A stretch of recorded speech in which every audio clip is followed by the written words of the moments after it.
Como bien sabemos, estamos inmersos en esta serie sobre vida espiritual, la cual estamos teniendo. Ya hemos hablado acerca de la oración y en esta mañana nos corresponde hablar acerca de la meditación.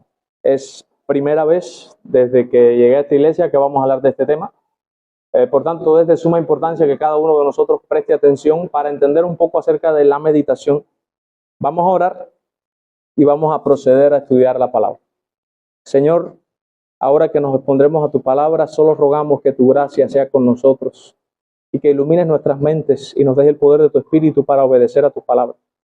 Te pedimos una vez más, Señor, que bendigas tu palabra y que la hagas florecer en nosotros. Y ayúdame en mi debilidad a explicar correctamente. Haz que sea entendible, Señor, y permite que cada uno de nosotros se apropie de esta verdad y que la ponga en práctica para que crezcamos en la gracia y en la fe. Te lo pedimos en el nombre de Jesús. Amén. Bien, hermanos, déjenme explicar un poco acerca de la meditación antes de decir la introducción. Existe un movimiento de la nueva era en donde se practica la meditación trascendental, o en el yoga, en el hinduismo, se practica también la meditación. La diferencia entre una meditación bíblica, porque la Biblia habla de meditar, y la diferencia entre una meditación del yoga es que la meditación del yoga o la meditación trascendental, lo que dice ese sistema religioso es que las personas tienen que quedarse tranquilas y poner la mente en blanco para que dejándose con la mente en blanco pueda tener contacto con un ser superior o con Dios. Eso es lo que dice la meditación trascendental. La meditación bíblica es todo lo contrario. No hay que dejar la mente en blanco. Al contrario, hay que pensar mucho. Es todo lo contrario. O sea que cada vez que yo hablo aquí de la meditación, no me estoy refiriendo a la meditación del yoga. Yo personalmente creo que como el yoga tiene un trasfondo religioso, es pecado y los cristianos no deben practicar el yoga. Viene del hinduismo, viene de una religión pagana en donde básicamente se está intentando conectar con un Dios panteísta y nosotros ni somos panteístas ni creemos en un Dios que sea tan inmanente que sea la misma naturaleza. Negativo, nosotros creemos en un Dios trascendente que es verdad, es inmanente, se ha pegado a nosotros, pero Él trasciende toda la creación. Y nosotros no creemos en que debemos vaciar nuestra mente, sino al contrario. La Biblia lo dice, en mi corazón he guardado tus dichos para no pecar contra ti. Más bien creemos que debemos llenar todo nuestro pensamiento de la palabra de Dios. Como dice Colosenses, la palabra de Cristo more en abundancia en vosotros. O sea que cuando hable de la meditación me estoy refiriendo a la bíblica. Por eso el título le puse la meditación bíblica, la dejé claro porque no es la del yoga, no es la del hinduismo, no es la de otra religión pagana, es la bíblica, la que enseña la bíblica. Su práctica, o sea, cómo se debe practicar y cuáles son sus beneficios. Ese es el título de la predicación. Ok, la meditación en la Biblia también se conoce como la contemplación. Se puede usar indistintamente los dos términos, meditación o contemplación. Es aquella disciplina, noten que es una disciplina, es algo que se hace, es una disciplina espiritual en la cual el individuo se habla a sí mismo. O sea, ¿qué es meditar bíblicamente? Hasta ahora vamos viendo que nosotros nos tenemos que hablar a nosotros mismos. Es una conversación contigo mismo.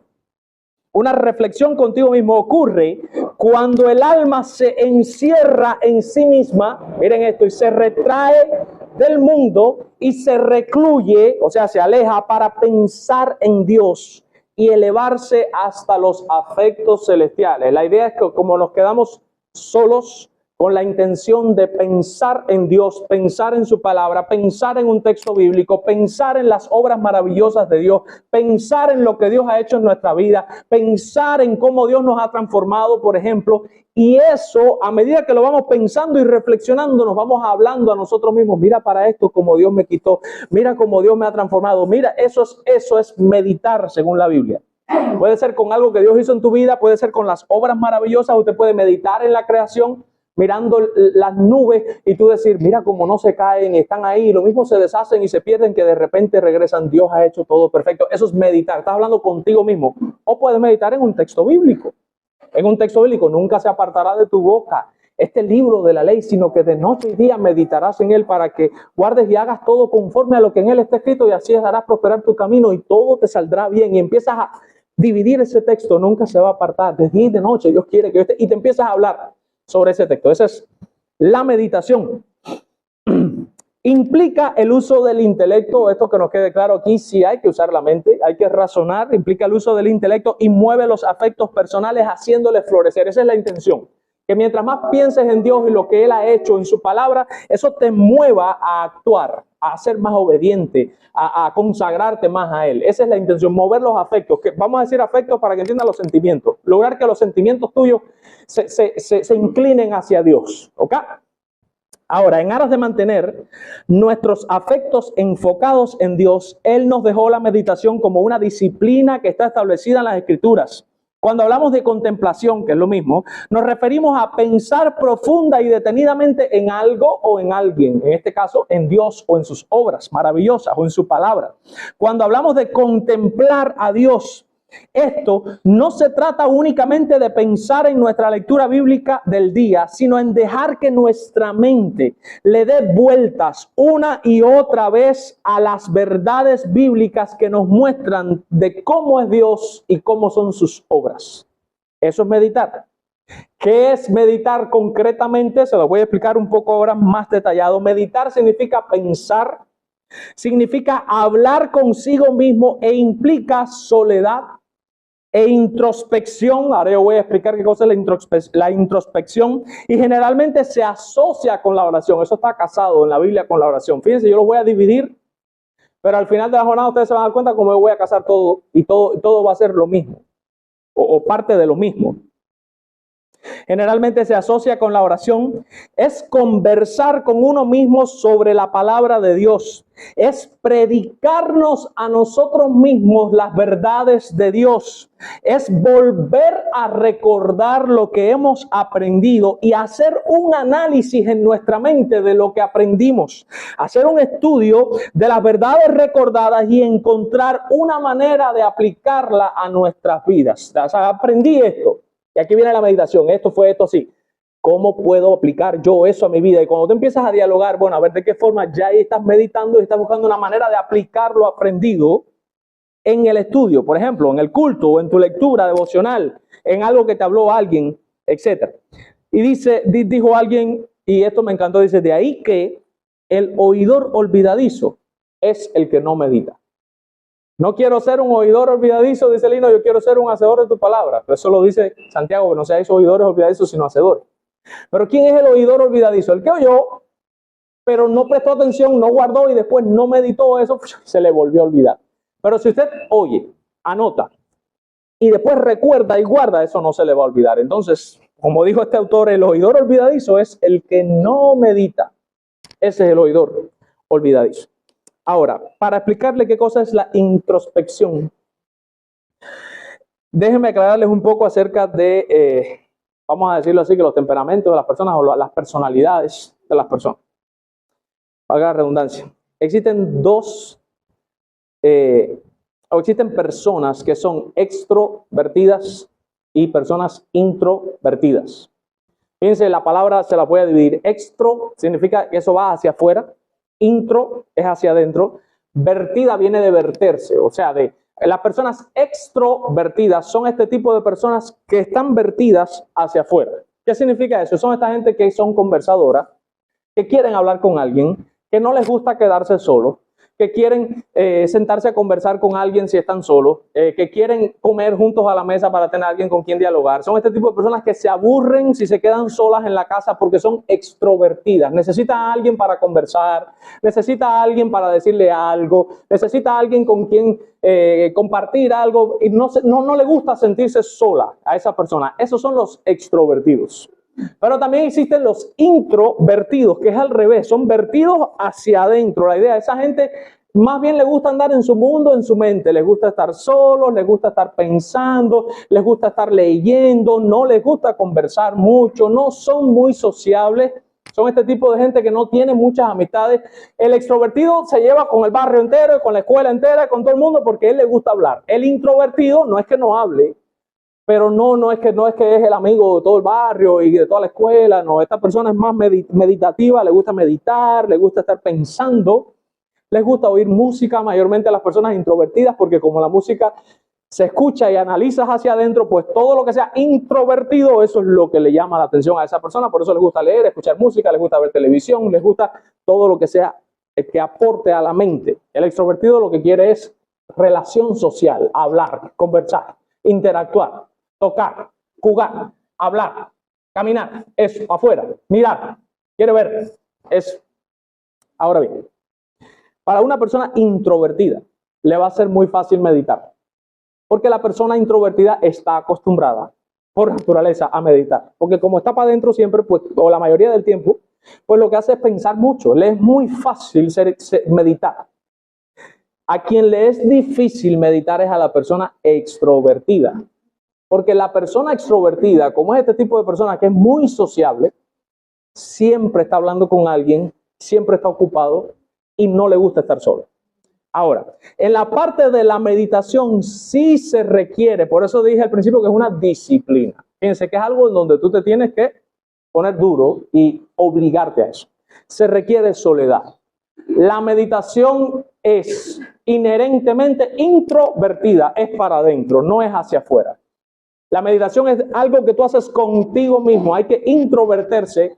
No sé si está bien el verbo, no sé si existe, pero así es la meditación. Por tanto, que las personas extrovertidas tienen que hacer un esfuerzo doble, en donde tienen que dejar esa costumbre que tienen de estar acompañados y recluirse, o sea, alejarse, buscar un momento de soledad para sentarse a meditar y a orar sobre las verdades de Dios y sobre la grandeza de Él y sobre su palabra o sobre lo que aprendí el domingo pasado. Esto es sumamente difícil para una persona extrovertida.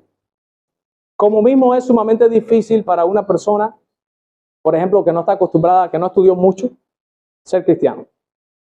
El cristianismo, Dios, vamos a decirlo así, Dios es el ser más culto que existe. Nadie tiene más cultura, ni más bagaje cultural, ni más conocimiento que Dios, porque en Él habita toda la sabiduría. Entonces Dios obviamente ha creado una religión que tiene que ver con Él y esa religión es una expresión del carácter de Él y Dios es un ser culto.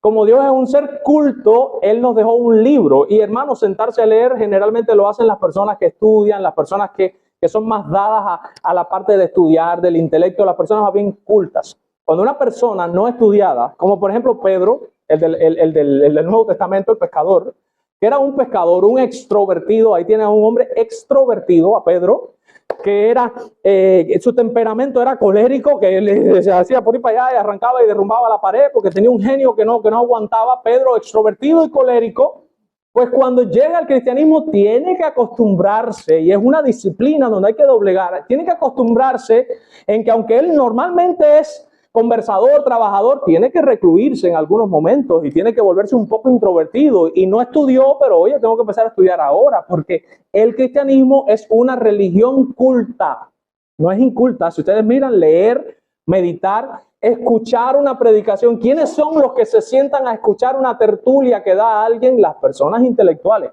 Por tanto, el cristianismo es una religión intelectual, definitivamente, la más intelectual de todas las que existen, y se necesita que las personas intenten, traten y le pidan a Dios la sabiduría de lo alto para que Dios nos capacite. Y hermanos, no digan, no, yo no estudié, eso no interesa. Porque la Biblia dice que Dios al que llama lo capacita. Esto no depende de si tienes títulos universitarios o no para entender la Biblia. El que da entendimiento de la Escritura es el Espíritu Santo. Si usted tiene el Espíritu Santo, aunque usted nada más tenga primer grado, usted entiende más y usted tiene más sabiduría que el universitario ateo que está allá afuera en el mundo y que se cree que se la sabe toda. Eso que les quede claro. Nunca se sientan inferiores porque no estudiaron. Porque la universidad nuestra es el mismísimo Espíritu Santo y ese es el que nos hace falta. De nada me sirven títulos universitarios si no tengo el Espíritu para entender la Escritura. Pero ahí está disponible. Todo el que quiera estudiar la Escritura, Dios tiene un pedagogo, un maestro, que es el Espíritu Santo que te va a enseñar. Pero sí es necesario poner de tu parte, porque la meditación ciertamente requiere de un acto intelectual y solitario en donde tú te dedicas intencionalmente a hacerlo. Pedro, el mismo ejemplo. Dice la Escritura que subió al aposento y lo dijo claramente que se iba a orar. Se puso solo. Pedro, extrovertido, sin embargo, se acostumbró, subió. Y ahí arriba fue cuando vio el lienzo que le bajó con los animales, mata y come, y tuvo la visión, pero estaba solo. Se apartó Pedro para irse a orar. Un hombre del vulgo y sin letras, un hombre sin ningún estudio, un pescador que miren, ya tenía costumbres de gente estudiada. en donde él dijo, me voy a ir solo, voy a meditar. Un hombre que escribe cartas que están registradas en la escritura, que se atreve a escribir y, hermano, hizo un trabajo encomiable en sus cartas. Ahí lo vemos como Dios capacita a las personas que parecen que no, porque a lo vil y a lo menospreciado es lo que Dios ha escogido para avergonzar a la gente sabia.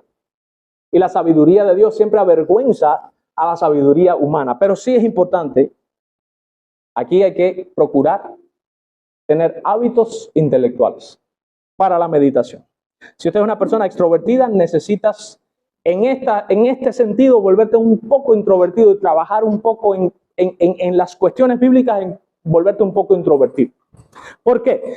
Porque Dios es espíritu. ¿Recuerdan o no? Jesús dijo, Dios es espíritu y mi Padre busca adoradores que le adoren en espíritu y en verdad, porque Dios es espíritu. Obviamente, como Dios es un ser espiritual, hay que acercarse a Él de maneras espirituales. Nosotros tenemos un cuerpo carnal, pero tenemos un ser espiritual que habita dentro del cuerpo, nuestra alma. De manera tal que si mi alma es la parte espiritual y Dios es un ser espiritual y mi cuerpo no se puede conectar con Dios porque mi cuerpo es carne, no lo puedo tocar y no lo puedo ver, pues yo necesito conectarme a Él, vamos a decirlo, de otra manera que no es física, no es tangible, tiene que ser con el alma. Y aquí es donde vienen las partes espirituales. ¿Qué es lo que piensa? De acuerdo con la Biblia, el alma es la que piensa. ¿Qué es lo que medita? El alma es la que medita. El alma utiliza el cerebro para procesar información para el cuerpo, pero el alma sola puede meditar. Si el alma sale del cuerpo, el alma puede seguir meditando aunque no tenga cerebro.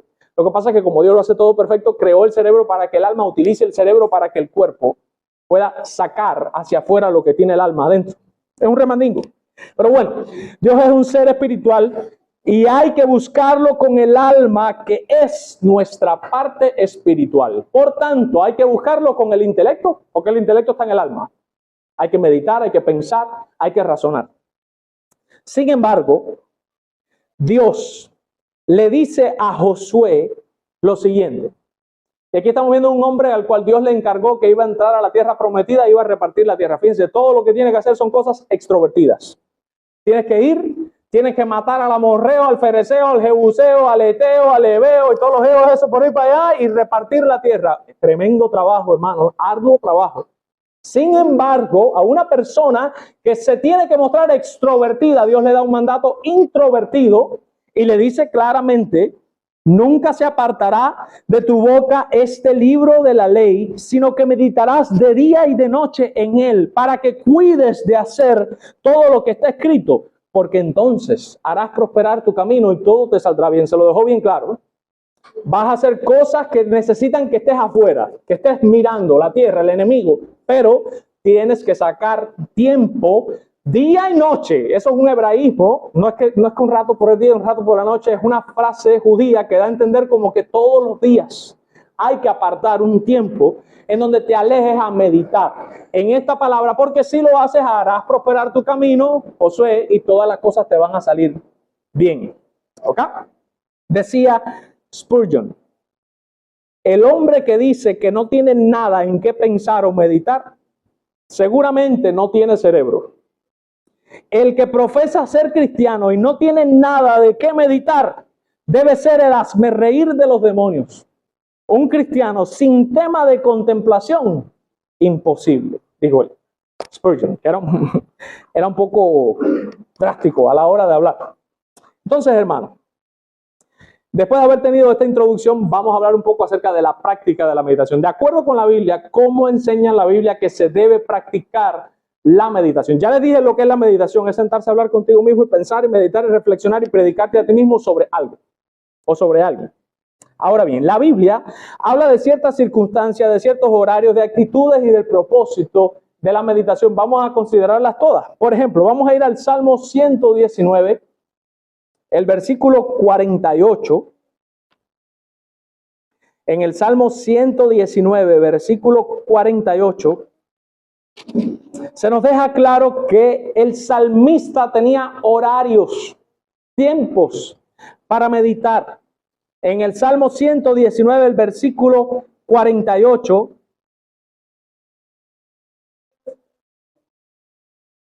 148, perdón, Salmo 119, versículo 148, el salmista dice: se anticiparon mis ojos a las vigilias de la noche para meditar en tus mandatos. Está diciendo el salmista: mis ojos se anticiparon o fueron antes de las vigilias de la noche para meditar en tus mandamientos. La idea es como que se quiso quedar despierto para quedarse solo mientras los demás dormían o se despiertan la madrugada, no sé exactamente ahora, y él se queda solo en las noches para pensar en los mandamientos del Señor. Ahí estamos viendo un horario. Ahí estamos viendo una persona que está sacrificando tiempo de sueño para ponerse a pensar, y él lo dice claramente, en los mandamientos del Señor. ¿Qué Dios exige y quiere de mí? ¿Cómo puedo yo aplicar eso a mi vida? ¿Qué significa esto? ¿Qué significa aquello? Eso es meditar. También estamos viendo circunstancias, ahí mismo en el Salmo 119, pero en el versículo 23 vemos claramente cómo el salmista está pasando por una circunstancia difícil. De hecho, es un problema. Y dice: príncipes también se sentaron y hablaron contra mí. La idea es como que tengo enemigos, me están difamando, están hablando en mi contra. ¿Qué es lo que tú pensarías? Pues tengo que salir y coger un machete y arrancarle la cabeza a todos ellos. No. Miren lo que dice el salmista: mas tu siervo meditaba en tus estatutos. De este pasaje nosotros aprendemos que ni siquiera las circunstancias difíciles deben movernos de pasar tiempo con Dios y meditar en sus obras poderosas. Hermanos, eso es lo que va a dar fuerza. Eso es lo que le va a dar fuerza. Ayer, en la clase del instituto y en la reunión que tuvimos antenoche, estuvimos leyendo el Salmo 73. Y en el Salmo 73, el salmista, él se siente acongojado, se siente triste, porque él observó cómo los malos eran personas queridas, que tenían dinero, que todo el mundo les hacía caso a lo que ellos decían, y como él, que era un hombre piadoso y bueno, pasaba trabajo, no tenía toda la comida que tenían esa gente, y por eso decía: los ojos se les saltan de gordura, hablando de los malos, logran con creces los anhelos de su corazón, o sea, todo les sale bien, nadie los turba, no son turbados, y sin embargo uno, y él mismo dijo: en vano he limpiado mi alma. La idea, he perdido el tiempo sacrificándome para Dios, y al final de la jornada a ellos les va bien y a mí me va mal. Pero dice él: pero entrando en el santuario comprendí su fin. Eso implica que hubo un razonamiento de parte de él en donde Dios lo hizo entender. Nosotros inferimos obviamente del texto que él meditó en la vida de los malos comparada con la vida de los buenos, y después meditó en cuál sería el destino de esa gente mala, porque él lo pone en el Salmo, y cuál sería el destino de la gente buena.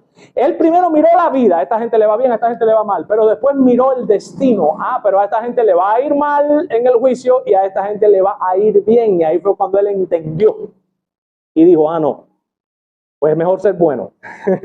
Y por eso empieza el Salmo: ciertamente es bueno Dios para con Israel, porque esa fue la conclusión que sacó al final. Pero obviamente, hermanos, hubo una meditación de la vida de los buenos y la vida de los malos, y el destino de los malos y el destino de los buenos.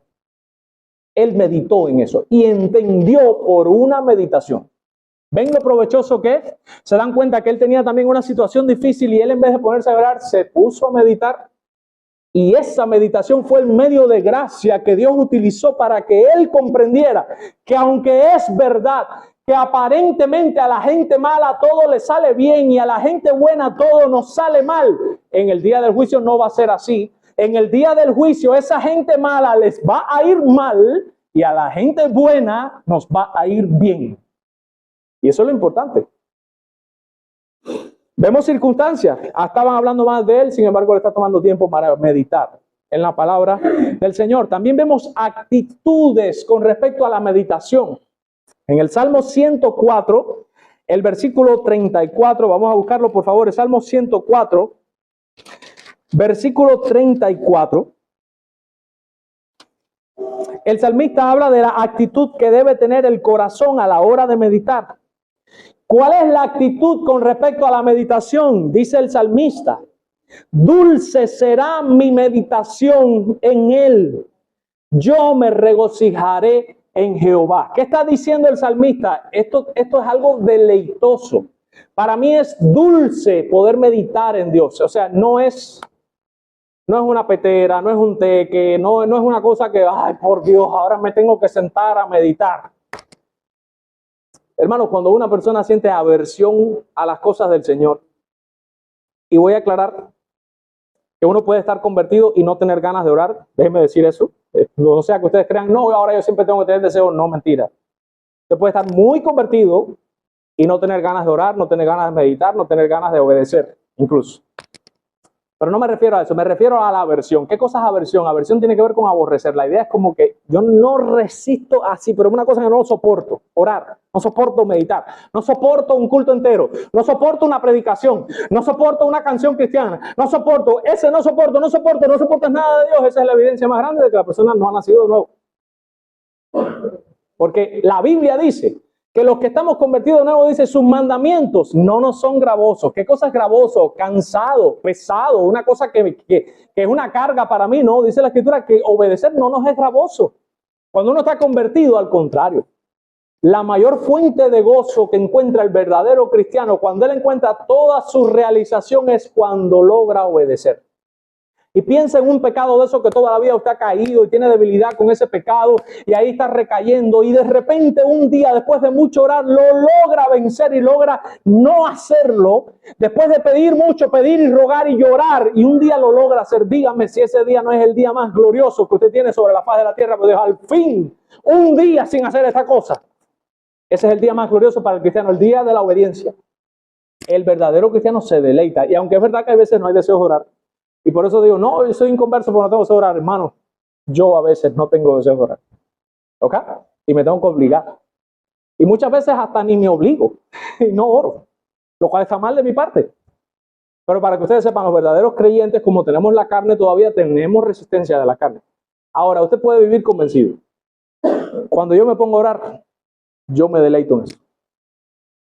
Yo no sé si a usted le ha pasado esto, pero hay veces que por la carga de trabajo, por descuido o negligencia, te demoras un poco. Y sientes como ese vacío en el alma. Pues yo siento rápido como un vacío en el alma, como si el alma me estuviera pidiendo a grito, ponte a orar, que estás vacío. Es una cosa que lo siento adentro. Y después que yo voy, que oro, yo mismo digo, ¿por qué si esto es tan rico? ¿Por qué me demoro tanto en volver a venir? Yo mismo me doy la psicoterapia. Si yo lo disfruto, ¿por qué me cuesta tanto trabajo si es algo que me gusta? Porque la carne está ahí, hermano. Y por eso hay que ser disciplinado y doblegarla. John Owen, en su libro La mortificación del pecado, dice que si tú no mortificas tu pecado, él te va a mortificar a ti. Si tú no lo doblegas a él, él te va a doblegar a ti. Si tú no doblegas ese deseo de que no tienes que orar y oras, y dejas que el deseo te doblegue a ti, no vas a orar nunca. Eso es una lucha constante. Léanse Romanos 7 para que ustedes vean la lucha que Pablo tenía con él mismo, con el pecado que moraba en él. Es normal. Por tanto, tiene que haber una actitud de dulzura. Dulce será mi meditación en él. Deseables son más que el oro y más que mucho oro afinado y dulces más que la miel que destila del panal. Hablando de los mandamientos del Señor. Eso nos tiene que deleitar a nosotros. Y también hay un propósito. ¿Cuál es el propósito de la meditación? Miren este texto. Ahí mismo en los Salmos, el capítulo 39 de los Salmos, en el Salmo 39, el versículo 3. Miren lo que dice el salmista. Y hermanos, aquí está hablando David. En el Salmo 39, versículo 3 dice, se enardeció mi corazón dentro de mí. En mi meditación se encendió fuego. Y así proferí con mi lengua. ¿Se dan cuenta? Si usted le hace una pregunta inductiva al texto, ¿qué fue lo que hizo que se enardeciera el corazón de David? ¿Y qué fue lo que hizo que se encendiera fuego en el corazón de David? El texto responde, la meditación que hizo David sobre Dios. O sea, tiene un poder grandísimo. Ella hace florecer los afectos. Mírenlo ahí, son afectos. Se encendió fuego, se enardeció el corazón. La idea es como que la meditación logró que él despertara en las cuestiones espirituales, y es donde le dice, hazme saber, Jehová, mi fin y cuánto sea la medida de mis días, sepa yo cuán frágil soy. Él entendió, y después de haber meditado, después de haber entendido, su corazón estalla en una oración a Dios, en donde él le dice, dame entendimiento, ayúdame a hacer las cosas bien, parafraseándolo. En otras palabras, o sea, tiene un propósito, y es que hace florecer los buenos afectos y los buenos sentimientos por Dios. O sea, tiene un propósito muy bueno. Por eso es que en los medios de gracia se incluye la meditación también como un medio de gracia privado, porque esa sí es privada. Como ya les dije que es solo, que no podemos hacer, hermanos, vamos todos a meditar en la iglesia y todo el mundo. Ahí es pensar, no, eso es una cosa que haces tú solo en tu casa. Pero tiene un gran provecho, de acuerdo a lo que enseña la Escritura. Y miren lo que dijo un comentarista y también me gustó muchísimo y por eso lo copié. Dice, la manera de meditar abundantemente es memorizando. Y tiene toda la razón. Cuando te estás memorizando un salmo, por ejemplo, como lo estás memorizando, lo tienes que repetir tantas veces que llega un momento en que te das cuenta de cosas que a primera vista, a simple vista, cuando le pasas por arriba, quizás no la notes. Pero después le tienes que, como te estás aprendiendo literalmente el salmo, te das cuenta de ella. ¿Ya? Voy a poner el mismo ejemplo de siempre, porque desafortunadamente no busqué ningún ejemplo de eso, aunque ahora después vamos a analizar el Salmo 1, paso a paso lo que dice.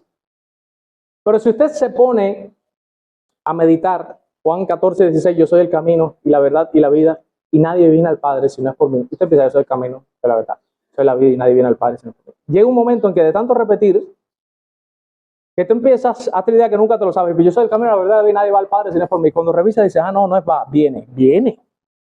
¿Y por qué viene? Si Él no es el Padre. O sea, yo soy el camino, la verdad, la vida, y nadie viene al Padre. Él no es el Padre. ¿Por qué viene? ¿Ven? Se dan cuenta cómo una meditación por estar memorizando te hace reflexionar. ¿Por qué Él dice viene y no dice va? Si es que el Padre es el Padre y el Hijo es el Hijo. Pero ¿por qué Él dice viene al Padre? Bueno, por lo que nosotros sabemos, por la pericoresis. Porque Él está contenido en el Padre y el Padre está contenido en Él. Ir a Cristo es como ir al Padre y ir al Padre es como ir a Cristo, porque el Hijo está contenido en el Padre y el Padre está contenido en el Hijo. Cristo es en el Hijo y el Padre es en... O sea, Cristo es en el Padre y el Padre es en el Hijo. Pero esa meditación te puede despertar una duda. Ven acá, pastor, ¿y por qué dice viene al Padre? Siéntate, esa es la pericoresis. La pericoresis, ¿qué es eso? Mira, escribe y bla, bla, bla. Aprendiste algo nuevo. ¿Por qué? Porque meditaste. ¿Y por qué meditaste? Porque estabas intentando memorizar.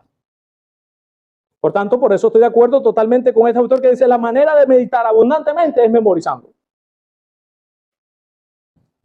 ¿Cuáles serían entonces los beneficios que trae la meditación bíblica? Vamos a ir al libro de Josué. Ya lo hemos dicho 500 veces, cantamos un himno que prácticamente dice textualmente ese versículo, pero igual lo vamos a buscar. Vamos a ir al libro de Josué. Josué capítulo 1, versículo 8. En Josué, capítulo 1, versículo 8, un texto que todos ustedes se lo saben porque en todos los promesarios ese texto siempre está. Y es uno de los textos más favoritos para dedicar las personas a otras. Te digo Josué 1.8 para ahí, se lo dice. Pero miren lo que dice Josué 1.8. Nunca comienza. Hermanos, esto es un mandato. Y aunque Dios se lo dio directamente a Josué, hermanos, obviamente por el resto de la revelación de la Escritura se tiene que inferir que eso también es para nosotros. Porque Dios nos manda en disímiles pasajes de la Escritura a meditar constantemente. Nunca es un adverbio de tiempo. La idea es que esto tiene que ser parte de tu vida. Piensa en el celular tuyo. Piensa en tu celular. Exceptuando a Macy, que es la única que no tiene vínculo con el celular de ella. Porque Macy, menos mal Macy, eso es, mira, eso te alabo yo por eso. Porque de verdad que es bueno soltarse de él, porque es verdad que te hace perder tiempo. Pero exceptuando a Macy, que gracias a Dios no tiene ese problema. Cuando yo nací no había celulares, nadie tenía celular. Yo veo que mi niña ahora se aburre. Ella me dice, dame tu celular, no tengo nada que hacer. Yo le digo, Analía, cuando yo era un niño no había internet, no había celular, y cuando uno se aburría había que buscar algo. Le dije, hija, genera, busca otra cosa, porque todo tiene que ser con el teléfono. Pero hermanos, hay algo que es cierto.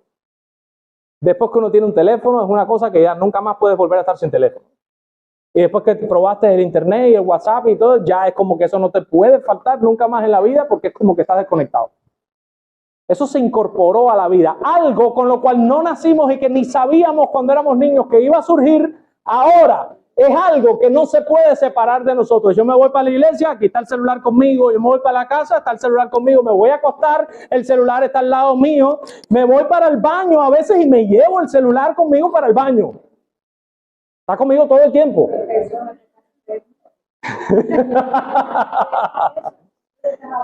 Pero la idea, quiero usarlo como una ilustración. El celular se volvió parte de tu vida, ¿sí o no? Se volvió parte de tu vida. La meditación en las escrituras es lo mismo. Se tiene que volver una parte de tu vida.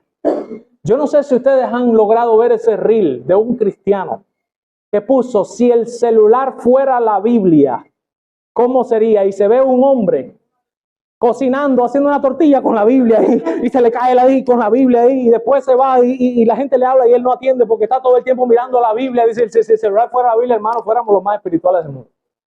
Bueno, pues déjame decirte algo, la Biblia tuya, la palabra del Señor, la meditación, tiene que competir contra el celular. Por eso es que yo le decía que yo alabo a Macy por eso. Porque hermano, si usted cogiera la cantidad de horas, yo ahora mismo le puse a mi celular que me notificara cuánto tiempo estoy, para que él me diga, tiene un límite, él me notifica, ya pasaste y se acabó, se apagó. No lo voy a usar más, ese es mi límite al día. Pero mi vida espiritual, mi tiempo con Dios tiene que competir con eso. Y hermano, todavía me falta mucho, tengo que mejorar mucho más, pero estoy trabajando. Pero tiene que competir con eso. Dios le está diciendo a Josué que nunca, no se debe apartar, tiene que formar parte de tu vida. ¿Qué es lo que tiene que formar parte de tu vida? El libro de la ley. ¿Cuál es el libro de la ley? La Biblia. Ella tiene que estar en toda circunstancia sobre nosotros o en nosotros, con nosotros. ¿Y qué? Sino que de día y de noche, ¿cómo voy a apropiarme de la Biblia? ¿Cómo voy a hacer que esa verdad nunca sea parte de mí? ¿Por tener la Biblia entera bajo el brazo y caminar con ella por ahí? No. Dice que meditándola día y noche. Ya le digo, esa conversación interna contigo mismo, ese análisis, ese estudio personal que tú mismo le haces a la Biblia contigo mismo, hablando contigo, meditándola de día y de noche. Y aquí vienen entonces los resultados. Cuando una persona medita en la Biblia de día y de noche, el resultado es que guarda y hace conforme a todo lo que en él está escrito. O sea, la meditación bíblica te ayuda a obedecer, a que guardar los mandamientos y que actúes. No solamente que los guardo, es que actúo conforme hago todo de acuerdo con lo que está establecido en la palabra. ¿Por qué? Porque estoy meditando en ella de día y de noche. Y entonces, miren el resultado que tiene. Harás prosperar tu camino cuando meditas la Biblia de día y de noche. Y todo te saldrá bien. Claro, hermanos, que todo te va a salir bien. ¿Sabes por qué te va a salir bien? No porque hay una fórmula mágica en eso. El problema es que si tú meditas la Biblia y tú la conoces y tú haces todo conforme a la Biblia, la bendición de Jehová va a estar con todo lo que hagas porque estás haciendo de las cosas según la Biblia. Como estás haciendo todo según lo que Dios quiere, pues la bendición de Dios está ahí detrás de todas las cosas que haces y vas a ser prosperado y todas las cosas te van a salir bien. No dice la Escritura que Dios bendijo la casa de este hombre que se llevó a José para su casa y lo puso como mayordomo. Dice la Escritura que Dios bendijo la casa de él. ¿Por causa de quién? De José. Porque José era un hombre obediente. Harás prosperar tu camino y todo te saldrá bien si meditas en la palabra de día y de noche. ¿Qué otro resultado? Salmo 1. Y con este texto ya vamos a terminar. Salmo 1 fue la lectura bíblica que tuvimos. Cantamos también un himno que es una paráfrasis de este salmo. Dicha grande es la del hombre, es una paráfrasis del Salmo 1. Y el salmo es bien claro. Para que ustedes entiendan, voy a decir el contexto de manera general. El salmo está haciendo un contraste entre gente buena y gente mala. Y después de hacer ese contraste, él te va a hablar también qué le va a pasar a los buenos y qué le va a pasar a los malos. Esa es la idea central del Salmo. ¿Qué dice? Bienaventurado. 3 veces feliz, dichoso. Dichoso el varón, y obviamente es varón y hembra, cualquiera, es el cualquier persona, que no anduvo. Y miren, acuérdense que esto es poesía hebrea. La idea es, si lo fuéramos a decir literalmente, que no escuchó el consejo de los malos. Pero como es poesía, está diciendo que no anduvo en. La idea es que está en los pasos de la gente que lo están aconsejando. Bueno, bienaventurado o dichoso es la persona que no anda en el consejo de los malos, que no se deja guiar por mentes más débiles que la tuya, ni estuvo en los caminos de pecadores. Ahí hay una elipsis, tenemos que casar el texto. O sea, la idea es, bienaventurado el varón que no anduvo en consejo de malos, bienaventurado el varón que no estuvo en camino de pecadores, o sea, que no estuvo haciendo pecado. Bienaventurado el varón que no estuvo en silla de escarnecedores, que nunca se ha sentado. Un escarnecedor es un burlón. Estas personas que se burlan de Dios, que se burlan, tiene mucho que ver con esto, con burla. Que no anduvo en el camino de ellos, sino el contraste. En la ley de Jehová está su delicia y en su ley medita de día y de noche. Si ustedes se dan cuenta, ya aquí viene el primer contraste y es sumamente importante. Primero, los malos, sus consejos y sus caminos. La Biblia y obviamente los consejos de la Biblia. Lo que está diciendo Salmo es, bienaventurados aquellos que no escuchan los consejos de los perversos, sino que atienden a los consejos que Dios da en su palabra. La idea es como que se dejan aconsejar por Dios, por medio de su palabra, en lugar de dejarse aconsejar por los débiles de mente, los malos, los impíos, los burladores, los pecadores. De ahí que, hermanos, meditar en la Biblia en cierto sentido es dejarse aconsejar por el propio Señor. Será como árbol plantado, ¿qué es lo que digo? Estoy hablando de los beneficios. ¿Qué va a pasar con esta gente que escucha el consejo de Dios? Que medita todo el tiempo en la palabra del Señor. Bueno, será, y miren la ilustración que da.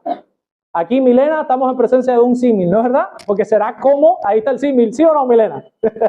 Ahí está el símil. ¿Qué es lo que es un símil? Una comparación. Va a utilizar una metáfora ahora, una historia, vamos a decirlo así, un árbol que está al lado de un río para compararlo con el que no escucha el consejo del malo. O sea, con el que medita la Biblia de día y de noche. ¿Cómo es esa gente? Bueno, dice, será como, y aquí viene la comparación, será como un árbol plantado junto a corrientes de agua. Imagínense, vamos a pintarnos esta idea en la mente. Hay un río, hay una vera es como la bajada del río. En esa vera, ahí en la parte de la tierra, no en la parte del agua, hay un árbol. Pero ese árbol tiró raíces y las raíces, muchas de ellas han ido para la parte donde la tierra está saturada de agua porque está el río ahí y está bebiendo directamente del agua del río. Ubíquense en esa ilustración. Va a ser como un árbol plantado junto a corrientes de agua que da su fruto en su tiempo y su hoja no cae. La idea es como que siempre tiene fruto. Para él no hay problemas. Es como ahora de la línea para allá, no hay apagones. Para él no hay apagón de ningún tipo. Para él no hay ninguna situación. Él siempre tiene agua. Llega una sequía, él está al lado de un río. Por tanto, mientras los demás árboles se están secando porque no pueden dar frutos, él sigue dando frutos porque él está bebiendo del agua. Está al lado de un río. Por tanto, siempre tiene fruto y miren qué lindo, la hoja no se le cae. El árbol está con todo su vigor. Y miren, pues regresa a lo mismo que dice Josué 1:8 y todo lo que hace prosperará. Lo mismo, todo le sale bien. Hermanos, obviamente, no estaría bien cazar aquí, pero es obvio, se cae de la mata. El árbol, obviamente, es la persona que está meditando en la ley. El río, en ese sentido, vamos a decir que tipifica o apunta o simboliza a la ley de Dios. Y la raíz, hermano, es el medio por el cual tú te estás apropiando de esa agua. ¿Y cuál es el medio? La meditación en este caso. Estás meditando en la ley de día y de noche, bebiendo de esa agua y siempre estoy floreciente. Siempre tengo frutos, siempre estoy verde. Los árboles de allá están todos raquíticos, sin hojas, pelados, unos garranchos así pelados, pero yo no, yo estoy frondoso y tengo fruto todo el tiempo. Y aquí viene el contraste con los malos. Pero no es así como le pasa a los malos. ¿Por qué? Porque los malos andan en el consejo de los escarnecedores, andan en los caminos de pecadores, andan en los consejos de burladores. ¿Qué le pasa a los malos? Son como el tamo que arrebata el viento. ¿Qué es lo que es el tamo? El tamo es como un árbol, una planta, que es muy frágil y que nada más que viene el más mínimo viento hace y se la lleva. Los malos, aunque sean una planta, ellos no tienen esa solidez que tiene el que está al lado del río porque está meditando en la Biblia. Y cuando llega la más mínima adversidad, el viento se los lleva, los arrebata, son arrancados. Son como el tamo que arrebata el viento. Por tanto, aquí viene la conclusión. No se levantarán los malos en el juicio. La idea es que en el día del juicio final ningún malo va a ser absuelto, no se le va a pasar la mano a ninguno de esa gente. Hermano, si te haces una pregunta introductiva, ¿quién es el malo? En el Salmo te responde el que no medita en la ley de día y de noche. Ni los pecadores, esto es un paralelismo, los malos no se levantarán en el juicio, ni los pecadores es lo mismo. En la congregación de los justos, ¿qué significa eso? Que en el cielo no va a haber ningún pecador junto con nosotros. Ellos serán excluidos de la presencia del Señor y ahí estarán solamente los verdaderos convertidos. ¿Por qué? ¿Por qué Dios va a saber hacer esa diferencia perfecta y no se va a confundir? Responde el salmista, porque Jehová conoce el camino de los justos. Él sabe quién es el que se está forzando. Él sabe quién es el que está intentándolo. Él sabe quién es el que falla, pero lo intenta y sigue. Y sabe también quién es el hipócrita. Sabe perfectamente quién es el que no le importa. Y por eso es que dice que la senda de los malos va a perecer para siempre. Mire lo que decía alguien, el gran beneficio de fijar nuestra mirada en Dios es que cuando nuestros afectos y nuestro corazón arden en su presencia, nuestra voluntad se rinde a los propósitos de Dios. Crece en nosotros un deseo genuino de honrarlo, de querer vivir para Él. El pecado te empieza a doler más, te duele más que antes y el deseo de estar en su presencia es más grande y tienes más deseo de no fallarle y ese deseo se hace más fuerte. Cuando contemplamos la belleza de Cristo también, anhelamos con más fuerza el ser transformados a su imagen. Y eso es lo que dice Pablo en 2 Corintios 3:18. Dice que nosotros viéndole a Él cara a cara, somos transformados a su misma imagen. ¿Qué significa verle a Él cara a cara? Porque alguno de ustedes ha visto aquí cara a cara a Cristo. Pero ¿por dónde se ve? Con los ojos del alma. Es lo que le digo, es una cosa hacia adentro, una meditación. En donde yo, con los ojos del alma, por medio de la Escritura, he visto todo el sufrimiento de Cristo por mi culpa. He visto todo lo que Él se tuvo que sacrificar, dejar su gloria y venir y hacerse un ser humano y respirar polvo, tener deseos de ir al baño. Dios es espíritu, Dios no tiene esos deseos, no tiene esas necesidades. Tener que aguantar que un insecto lo pique, tener que aguantar que le duela cuando le están dando un latigazo, que se le salga la sangre, que llore. Tener que aguantar que el Dios Trino, que tiene una pericoresis perfecta en donde el Padre está contenido en el Hijo y que Él toda la vida ha estado unido al Padre por la misma esencia, el Padre lo engendra eternamente, tener que aguantar que se sintió solo en la cruz del Calvario porque el Padre lo abandonó y le dijo, Dios mío, ¿por qué tú me has desamparado? La idea es, si yo no hice nada malo, ¿por qué me dejaste solo en este momento tan duro de mi vida? Que Él haya tenido que aguantar eso y yo medite eso. Hermanos, definitivamente, contemplar así cara a cara a Cristo. Dice la Escritura en 2 Corintios 3:18 que me transforma a su misma imagen. Por eso es importante el Evangelio. Por eso es importante que siempre se predique el Evangelio en todas las predicaciones y en todas las clases, porque cuando alguien logra entender el Evangelio y lo empieza a meditar, mientras más lo medita y mientras más lo entienda, más se convierte a la gente, la persona. ¿Por qué? Porque el Evangelio es poder de Dios, dice la Escritura. Dunamis, poder, de ahí viene la palabra dinamita. El Evangelio es la dinamita que explota y convierte el alma. Por eso, hermanos, no hay meditación más gloriosa que aquella que se enfoca en Cristo y su obra en la cruz del Calvario. Él ha muerto por nuestra culpa y ha resucitado para nuestro beneficio y se ha sentado a la diestra de Dios para interceder por nosotros, y pronto va a venir a buscar a su pueblo para que donde Él está estemos juntamente con Él. La pregunta para ti en esta mañana es: ¿tú estás listo o lista para que si llega ese momento tú partas con el Señor, o vas a ser de los que van a salir corriendo avergonzados, como dice la Escritura? Eso es un buen tema para meditar. Dios permita que entre todos esos pocos, cuando nos miremos, digamos: mirarme, María Elena, Liliana, todos aquí que los mire, estamos aquí, la segunda está aquí, llegó. Ojalá, y Dios lo permita.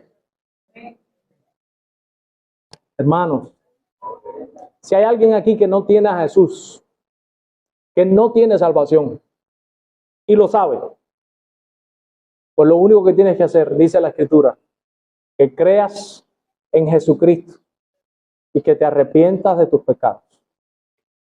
Si hay alguien aquí que se cree salvo y no lo es y no lo sabe, sería bueno que meditases un poco en tu condición espiritual, miraras hacia adentro introspectivamente cómo tú estás y te compares a ti mismo con la Biblia.